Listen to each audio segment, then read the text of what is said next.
around the room and I see so many amazing partners and friends and people that we've come to know really through not a good way to come to know one another in many respects.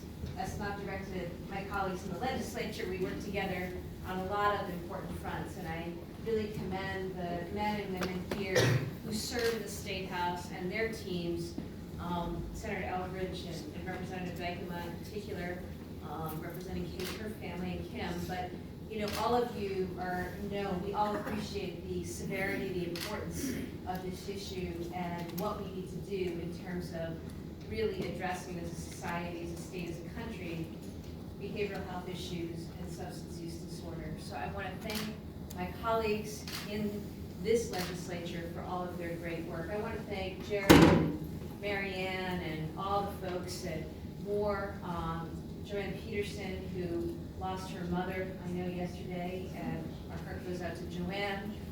So many different organizations represented in this room today and across the state who come together on this issue. To Kate and to Kim, no parent wants to go through what you have gone through. And we're here today to celebrate Brian Simpson's life and to make sure that we are doing everything we can individually and collectively to address what's happened and what continues to happen. And I think the most difficult thing in the world must be to bury your own child. It's just not right. These things should not happen. But tragedy has struck too many families across this state, and it struck Kate and Kim. And I know the advocate that Kate Donaghue is. Many of us know Kate's advocacy through other fora. And I know for members of the recovery community that you have now with you a most tremendous and amazing advocate.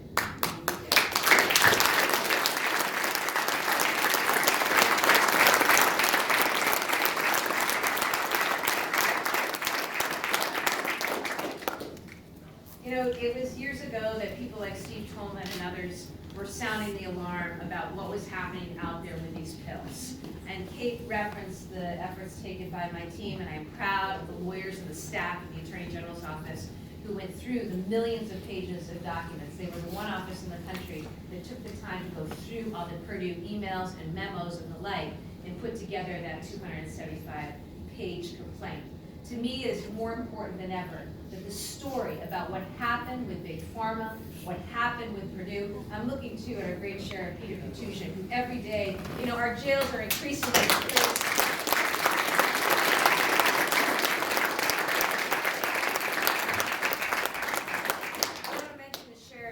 unfortunately right now our jails and houses of corrections really have become too often the place where our mental health services and our drug treatment services and just dealing with substance use disorder reside. And we've got to do everything to work with you and others to change that. But you know, it's so important to me, and I know it's important to all of you because I've sat with the families that we've convened as part of my advisory group in the office on this issue.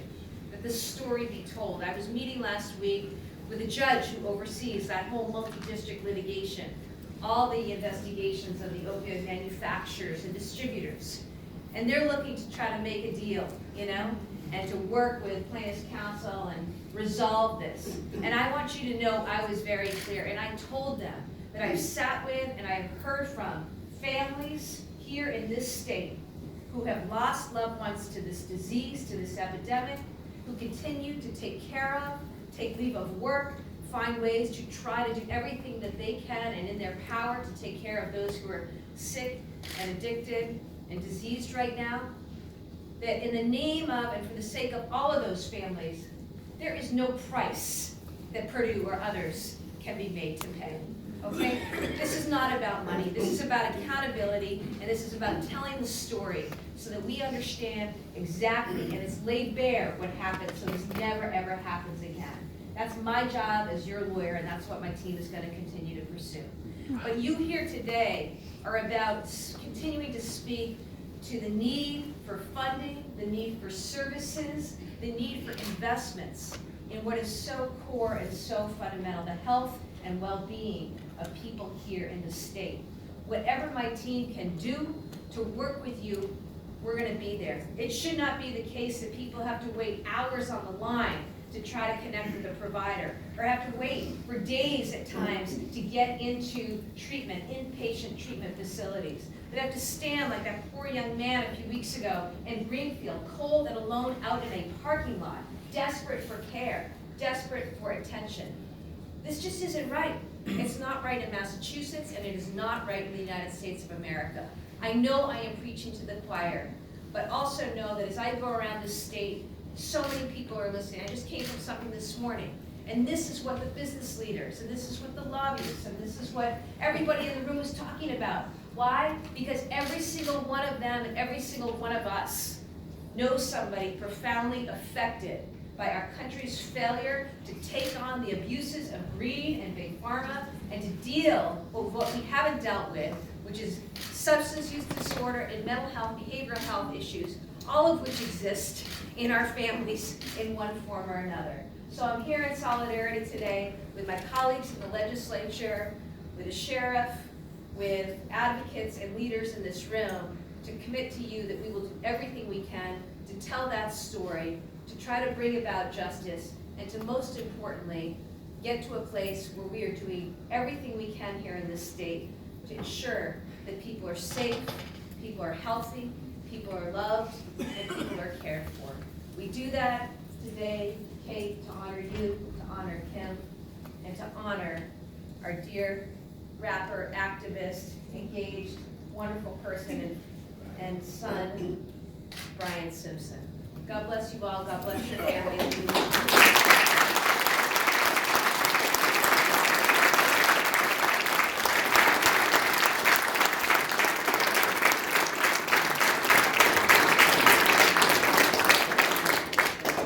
Thank you so much, Attorney General Healey, and the Attorney General did recognize. I just did want to note Middlesex County Sheriff Peter Katusian. Thank you, Peter, for being here.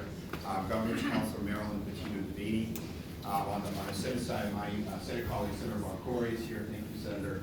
And Representative Dykema is going to introduce, after saying a few words, the state representatives. I just want to recognize Representative Hannah Keene, Hannah, myself, Carolyn, and Danielle Gregoire. We represent Westport together and really, do whatever we can to support Kate and Kim and their efforts to advocate.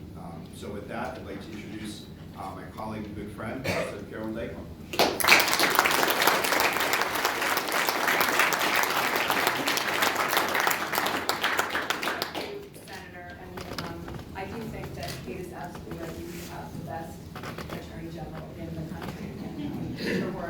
Incredibly inspiring and compel us all to act in whatever way we can to address this incredible crisis that affects so many people.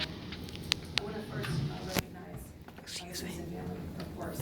You're here in Brian's name, remembering and celebrating his life. And many of us, Brian was on the trail with Kate many times. I think many of us have stood and held signs, political signs next to Brian over the years. And got to know him a little bit and are very much standing, as the Attorney General said, in solidarity with the Simpson family today.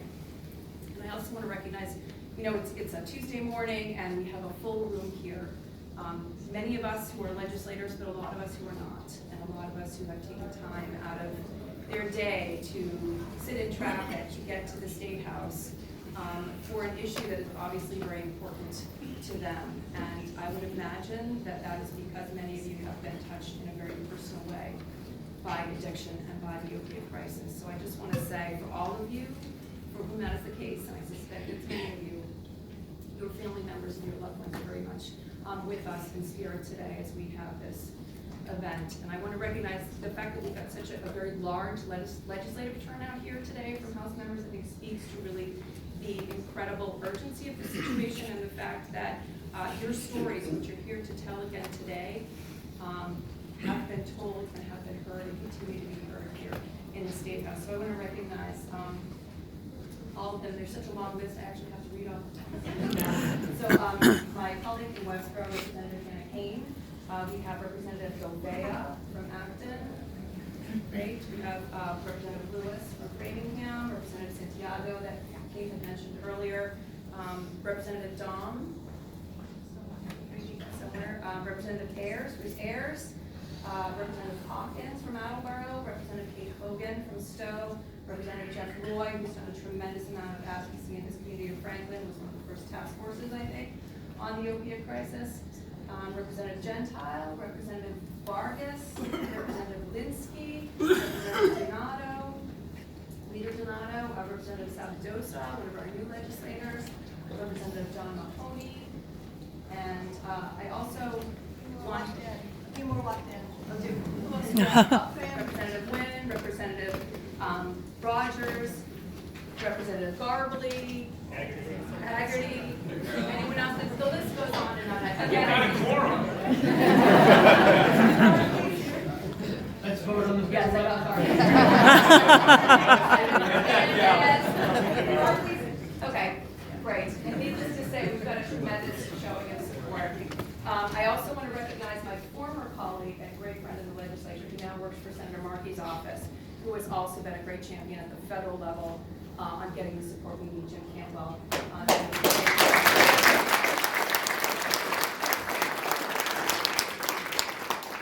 Kate had mentioned earlier Steve Tolman, and I think it's so incredibly telling that Steve is here today. I think, he has heard these stories for years. And when this crisis was in its infancy, when no one was talking about this, Senator Tolman was talking about this in the Senate, and in so many ways he educated all of the rest of us, and I had so many conversations with him. His understanding of this issue and the need to address it from every possible angle that we can is the only way that we're going to combat this. We need to be in the prisons with Sheriff Contusion. We need to be in our schools. We need to be on our playgrounds. We need to be everywhere there are people, because I can tell you as a legislator who has seen this issue evolve in the 10 years that I've been here, I now go to my meetings in my community when I have selectmen's meetings, and we talk about briefings on what's going on at the State House. Every time I mention the opiate crisis and what has been done and what is being done to address this crisis, and every time I do that, I go to leave the room and I have at least one person approach me and share their personal story about how this crisis has affected their grandchild, their child, their nephew. I was talking to one of my police chiefs one day, and I was talking to him about the magnitude of this crisis, and I was asking him what he was seeing in the community. And he was telling me that he was learning himself. I saw him about 6 months later, and he had lost his nephew to the crisis. And that experience gave him a whole new commitment to addressing this issue. And if there's anything that I want to emphasize with you here today, is the importance of you taking this time and making this time to tell your story. Because in so many ways, you are speaking on behalf of those who are still struggling to get their arms around the emotional and family impacts of this issue, to be able to come in here and advocate. So you are not only your own voices and your family's voices, but all of those who can't speak for themselves yet.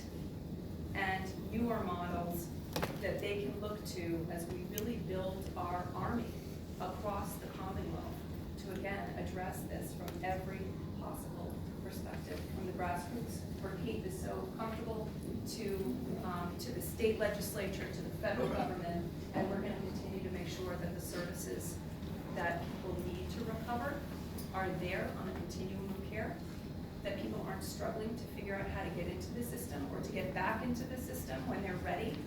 The third time, maybe, the fourth time they're ready. We need to be there when people are ready to recover. And we need to be there for the young people to help them understand and educate them and focus on the prevention aspect of this as well, to get the message out there that the implications of getting started are so dire. And we need to, of course, support our Attorney General in whatever way we can, in budget allocations, in moral support, and being out in the communities and talking about the work she does to, again, hold those that have really been reckless with the lives of our family members of our residents to be held accountable for that in a very real way and be very real participants in the solution. So just again, thank you all for being here today, for all of my colleagues, and I see Representative Benson, who's a new chair of Healthcare Finance, who plays such a critical role in this conversation. Thank you for being here today. I believe I'm going to turn it over to James, back to James. So thank you all.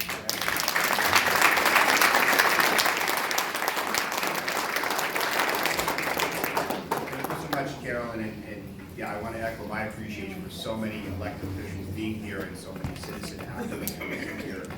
We also need a statewide organization to help elected officials focus, whether it's on legislation, whether it's on the state budget coming up. So I want to introduce the Executive Director of the Massachusetts Organization for Addiction Recovery, MOAR, Marianne Pedroulis. Marianne.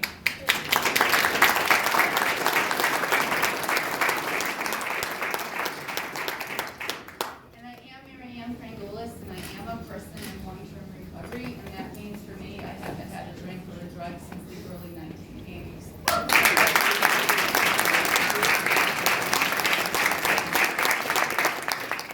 Proof that recovery is real, and I thank Kate for inviting us to be here today. I admire through her pain.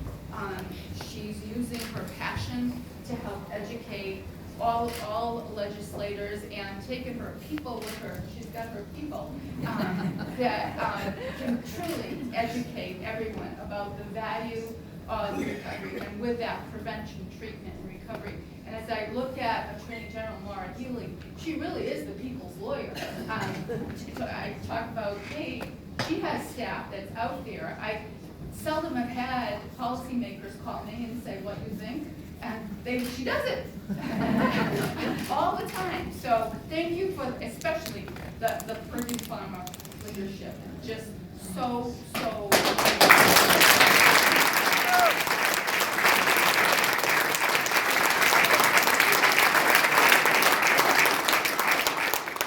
course, I was going to say ACLU, but that's not you.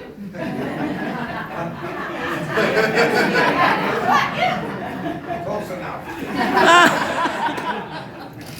One was Senator Tolman, who was like the go-to guy all the time. He would always say, "Bring me some people," and they're like, "Yeah, what do you think about this? What do you think about this? This is what we're going to do." And lo and behold, now we have so many of the legislators there doing the right thing through the STEP Act, the CARE Act, and all this good stuff. So we want to see it all implemented, don't we?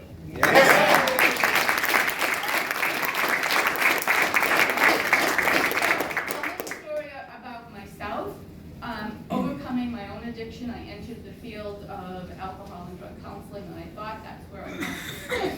And then along about the early 1990s, insurance stopped covering long-term treatment. And we didn't even know that was happening. I had clients in the room, a client saying to me, "I don't know what to do, the insurance isn't covering," and I was in administration. So I'm looking it up and I'm like calling the different insurance companies, and they're teaching me about authorization is not a guarantee of payment, and I'm like, what is this about? And then it shifted. The people who had been doing the counseling were shifting over to other professions that were licensed. So we said, let's go get licensed alcohol and drug counselors. That only took about 12 to 30 years, but I will say, in that journey, I went to visit my own representative, and I was new to the process, so I wore red, white, and blue. I took little red bows, I put them on my blue shoes, and I thought it was so cute. And, so he just shared with me, I need to learn from my constituents. They educate me. So I'm like, okay, this is good. Did I know that we were going to go through, then with former Representative Kevin Fitzgerald, 3 governor vetoes, and finally, my representative, this is the power of listening, said to me, we're going to get an override. And so we got an override, and it got passed. And years later, it got insurance reimbursed. What was most important to me is the people that I represent, the people that have suffered through addiction, the families, and the help that you need to get. You need to have your insurance work for you. You need to be able to get help when you want it, at the time you want it, by the right person and the right provider, right? Right. So, on that note, we do have this little booklet, and this is George Washington, and you need to know what he said.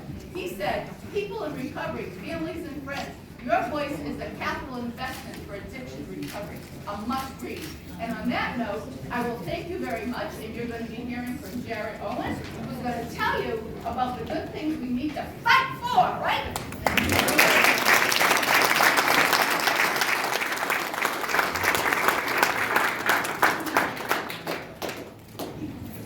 Hi everybody, my name's Jared Owen. I am a man in recovery. I'm really grateful to be here, really grateful to the incredible Kate for, as my boss says, turning tragedy into strategy, into action, to our Senator Eldridge, our Attorney General. The fact that she knows who I am proves that she really cares about this issue deeply.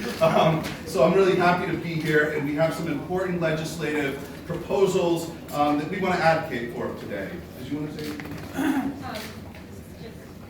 What I did want to say, I wanted to acknowledge Learn to Cope, one of our co-sponsors, and I just wanted to tell a quick story. I spent many evenings at Learn to Cope meetings, and some of the people, especially people from other states, would say, "Oh, you're so lucky to have Section 35. Oh, you're so lucky to have Section 35." I'm not always a patient person, but after the 5th or 6th time, I raised my hand and I said, luck has nothing to do with it. I wish Steve was still here, but we have Section 35 doing what it does because we elect people who share our values and we advocate with them to get the laws we need. And yes, that was pretty much what I wanted to say about the advocacy piece. For those of you who have not done any kind of legislative visits before, I have a huge circle of friends who... Can we do a raise of hands for people that, can we do a raise of hands for people that have done advocacy and would be willing to help others? So you don't have to go out there alone. We'll partner you with somebody. We're going to adjourn this in a minute. Jared will do training for people who have never done this before. I did want to acknowledge Senator Keenan, Senator Lesser, and I also did want to acknowledge a former legislator and my very good friend, Mike Pesto. And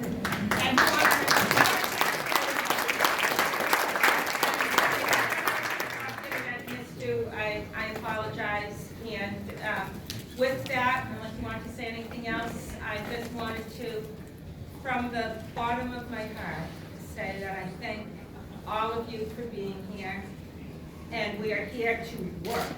So I appreciate you being here, and go do your legislative visits.